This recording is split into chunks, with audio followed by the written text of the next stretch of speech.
This channel does not promote any violent, harmful, or illegal activities. All content provided by this channel is meant for an educational purpose only. SIR আবহে বাঁকুড়ায় cartoon রাজনীতি।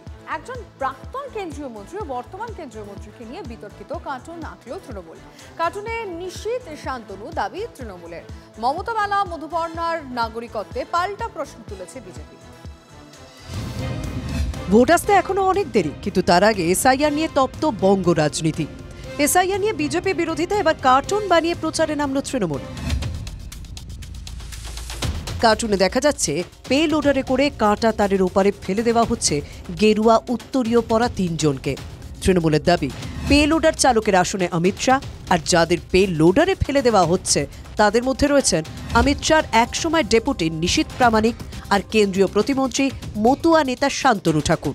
তৃণমূলের দাবি ২০০২ সালের তথ্য চেয়ে মানুষকে বিপাকে ফেলছে বিজেপি, অথচ বিজেপির ওই ৩ নেতার নামই নাকি ২০০২ সালের ভোটার তালিকায় নেই। বিজেপি যে এসআইআরটা চালু করেছে তাদেরই নাম নেই, তাদের মা বাবারই নাম নেই। তিনি আবার বাংলার বুকে আজকে তথ্য প্রমাণ করতে বলছে যে আমরা বাঁকুড়া শহরে বিভিন্ন জায়গায় এই নাম আমরা তুলে ধরবো, বাংলার মানুষের কাছে, বাঁকুড়া জেলার মানুষের কাছে, জনগণের কাছে আমরা তুলে ধরতে চাই যে যারা এসআইআর চালু করেছে তাদেরই যাতে নাম নেই। পাল্টা বিজেপি মমতা বালা ঠাকুর ও মধুপর্ণা ঠাকুরের নাগরিকত্ব নিয়ে প্রশ্ন তুলেছে। এই অপসংস্কৃতি পশ্চিমবাংলায় আগেও লক্ষ্য করা গেছে এবং এখনো দেখা যাচ্ছে। যে বা যারা করছে, একজন প্রাক্তন কেন্দ্রীয় মন্ত্রী এবং একজন বর্তমান কেন্দ্রীয় প্রতিমন্ত্রীর নামে যেভাবে অপপ্রচার করা হচ্ছে এবং মানুষের মনে ভয় এবং ভীতির সঞ্চার করছে তৃণমূল। যদি ওনাদের দলে যিনি আছেন মমতা বালা ঠাকুর, মধুপর্ণা ঠাকুর, এরা তাহলে কারা? এদেরও তো পিতৃ পরিচয় খুঁজে গেলে তাহলে আজকে তৃণমূলকে জবাবদিহি করতে হবে। বঙ্গে প্রচারে কার্টুনের ব্যবহার নতুন নয়। একসময় কংগ্রেসের সঙ্গে সিপিআই এর ঘনিষ্ঠতা নিয়ে সিপিএম দেওয়ালে কার্টুন এঁকে লিখেছিল, দিল্লি থেকে এলো গাই সঙ্গে বাছর সিপিআই। ১৯৭৭ সালে ভোটে কংগ্রেসে ভরাডুবি হয়।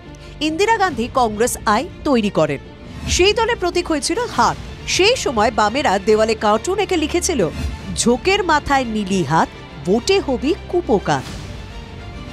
আবার এ রাজ্যে মুখ্যমন্ত্রীকে নিয়ে কার্টুন এঁকে জেলে যেতে হয়েছিল অম্বিকেশ মহাপাত্রকে।